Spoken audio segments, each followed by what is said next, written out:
क्या कभी आपने सोचा हम आवाज़ को कैसे सुनते हैं और समझते हैं? चलिए आज की इस एनिमेशन में हम ये सब कुछ सीखेंगे।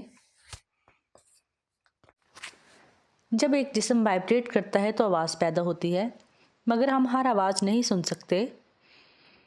हर आवाज़ की अपनी फ्रिक्वेंसी होती है। इंसान 20 हर्ट्ज़ से 2000 हर्ट्ज़ तक के दरमियान की आवाज़ सुन सकता है। फ्रिक्वेंसी इन वेव्स की तादाद है जो एक सेकंड में पैदा होती हैं। मसलन एक जिस्म एक सेकंड में 20 मरतबा वाइब्रेट करता है तो इसकी फ्रिक्वेंसी 20 होगी। जब कोई जिस्म आवाज़ पैदा करता है तो वो एक आवाज़ वेव की फॉर्म में हमारे जिस्म तक पहुंचती है।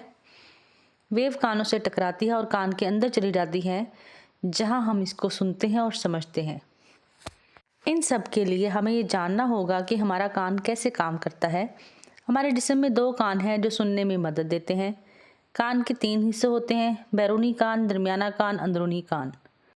बैरूनी कान के 3 हिस्से होते हैं: पिन्ना, एडिटरी कनाल, एयर ड्रम। दरमियाना कान, इसमें 3 हड्डियां मौजूद होती हैं: मैलियस, इंकस और स्टेप्स। स्टेप्स एक मेम्ब्रेन के ज़रिए जुड़ी होती है जिसे ओवल विंडो कहते हैं। यह दरमियानी कान को अंदरूनी कान से अलहदा करती है। वेस्टिब्यूल, सेमी सर्कुलर कनाल, कॉकलिया। कॉकलिया 3 नालियों से मिलकर बनता है और एक बलदार नाली बनाता है। आवाज़ के रिसेप्टर्स इसमें मौजूद होते हैं।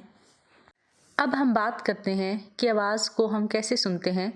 जब आवाज़ वेव की फॉर्म में हमारे कान तक पहुंचती है तो हमारे बैरूनी कान का पिन्ना आवाज़ को समेटकर कान के अंदर की तरफ फोकस करता है। यहाँ आवाज़ ऑडिटरी कनाल से गुजरती हुई एयर ड्रम से टकराती है और एयर ड्रम में वाइब्रेशंस पैदा करती है। ये वाइब्रेशंस दरमियानी कान की 3 हड्डियों मैलियस, स्टेप्स और इंकस में हरकत पैदा करती है।